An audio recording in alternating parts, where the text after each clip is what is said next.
everybody, and welcome to Fitness Reloaded. And today we are going to talk about the 4 reasons why you get fat that have nothing to do with willpower or discipline. Okay, this is an extremely important topic because most people, they blame themselves. Okay, occasionally they also blame other people. They say, oh, you bought this or you bought this other thing and the fridge is full. But for the most part, they blame themselves, okay? And that is actually not accurate, okay? Because the big reason why you have a weight problem is not your willpower or your discipline or your overeating or your big appetite. Instead, the big reason why you have a weight problem has to do with the environment. The environment makes you fat.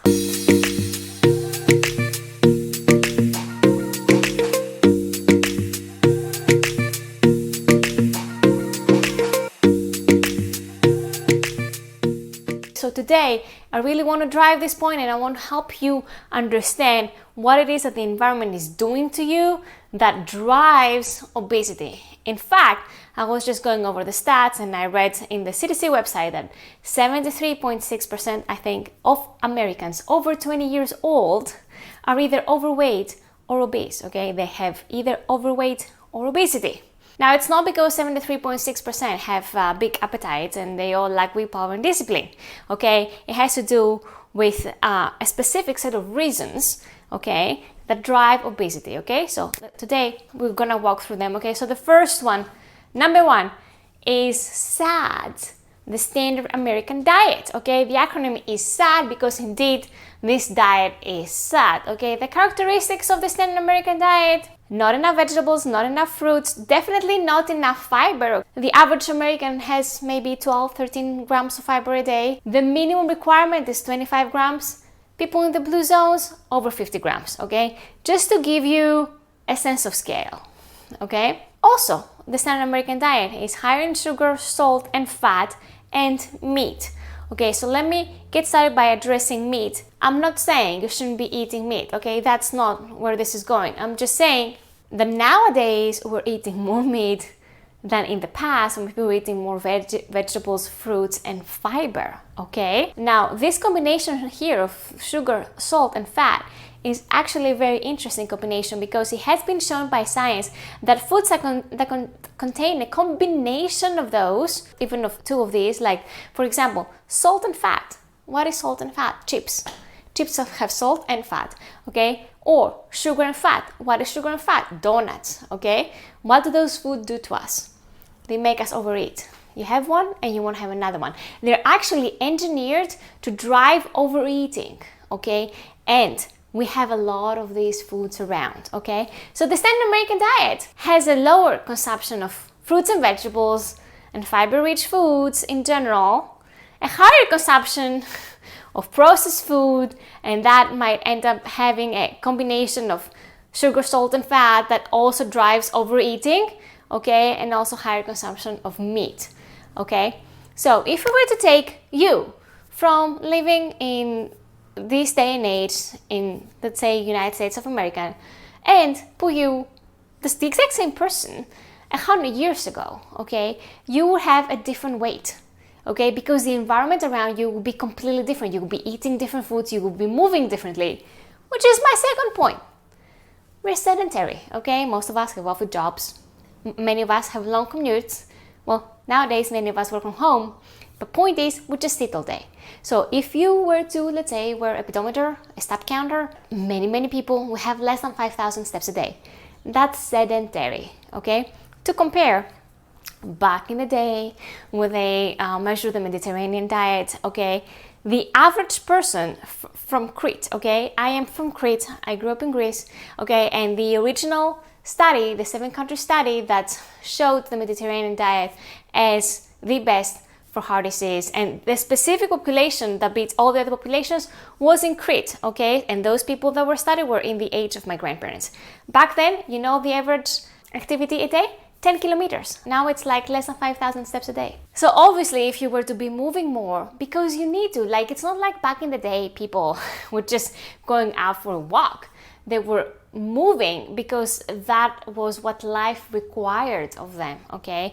Many of them were farmers, and they were actually walking to their fields, and then they were walking around in the field all day doing things, which was driving activity up. Now we don't need to do that. Now we can just go to the office and sit on a chair, and we have no reason to move around, okay? And that is reflected on our weights. Next one, number 3, overabundance of hyperpalatable triggers, okay? Hyperpalatable triggers. I mentioned the sugar, salt, and fat right here, okay? Muffins, donuts, okay? You go at work, okay, and somebody brings something to offer. And what is that thing that they bring? Did they bring oranges? No. Did they bring carrots? No. Oh, muffins. Oh, maybe cookies. Yeah, something along those lines, okay? So all this stuff that make the standard make a diet that makes you fat, there is an overabundance of those things, okay? Like even if you're trying to avoid them, they come to you because this is how the environment is built up, and this is what people do nowadays, okay? So they're just in front of you. And what did we say about those foods? We said that they're engineered to drive overeating. So even if you're like, I'm just gonna have one. Yes, I mean, that's what you're thinking, but this thing is designed to get into your brain, okay? And it gets in your brain, and then stopping is really, really, really, really hard because this thing is actually designed to get into your brain, okay? So it's not really about your willpower and your discipline, okay? There are bigger forces in action when this happens. Okay, let's move on. Final one. Difficult to find high fiber whole foods, okay? This is really, really important, okay? Because it ties directly to the mass delusion we're under about what is really healthy, okay? What is healthy? Like, this is a fascinating topic. Okay, let's say you have a dinner. You make dinner and you think a dinner is very healthy. And you're gonna find that sometimes in those meal kits, the meal kits that they sell and you can get a subscription to, and they say, oh, get our healthy dinner, okay? Let's say your dinner is 500 calories, okay? So not too high, not too low, 500 calories, and half of your plate has, let's say, green beans, okay? And you're happy. You're like, oh, I'm eating my vegetables. Look at this. This is a healthy dinner. Okay, half of my plate has vegetables. Okay. Now let's think about this from a calorie perspective, okay? 1 pound of green beans has 150 calories. So how much weight is this half plate of yours? How many green beans do you have there? Maybe 1/3 of this 1 pound, okay? So 1 pound of green beans is equal to what you get at the store. Let's say if you were to go to the freezer section and get one bag, that's usually 1 pound.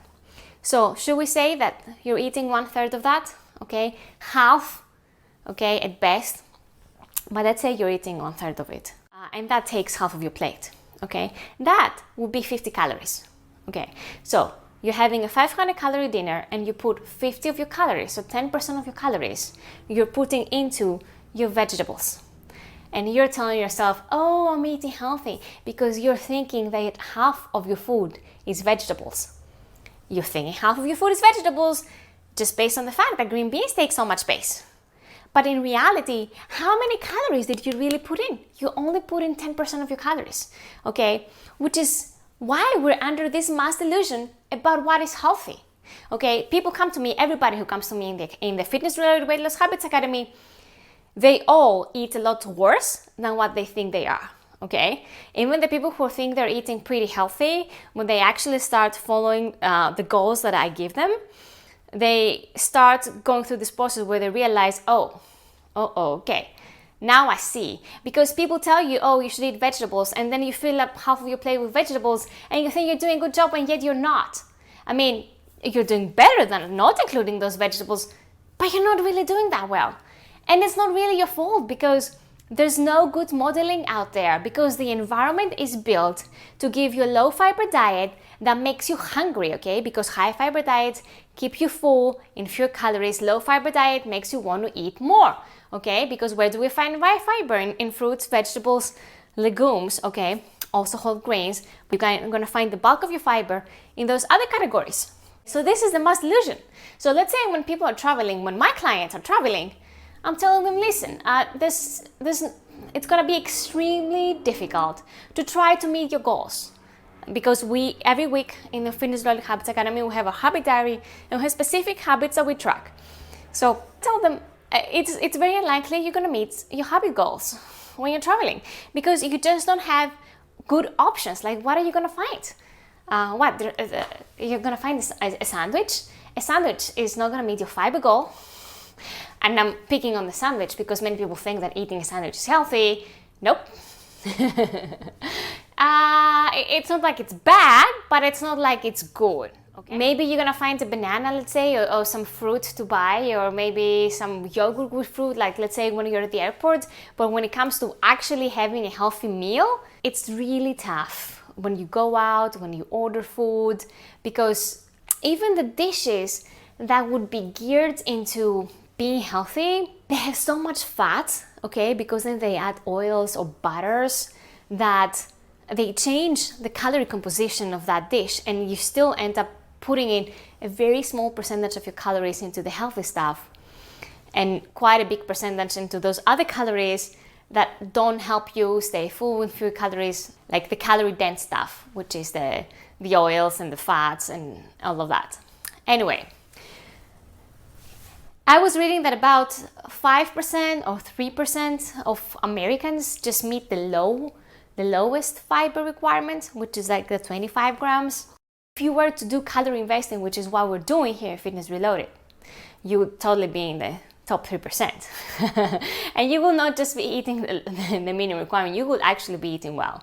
And what I want you to take out of this video is, first, it's not about willpower and discipline, it's about how the environment, the system is set up, and the system is set up to make you fat, okay? There's no question about it. So if you want to be able to not just lose weight, but also not get fat in the future, if you want to be able to not have weight be one of your problems, okay, then you need a lifestyle that is really weight proof, that is going to shield you from all the hyperpalatable triggers that are around you, from all the not so good options that are at restaurants, and when you visit your friends' houses, I mean, they're not gonna cook in a way that will help you meet your calorie investing goals. They're gonna cook like the standard make a diet, and even if they think they're cooking healthy, are they really? So you need a lifestyle that's really, really weight proof, okay? So you need to know what the lifestyle looks like,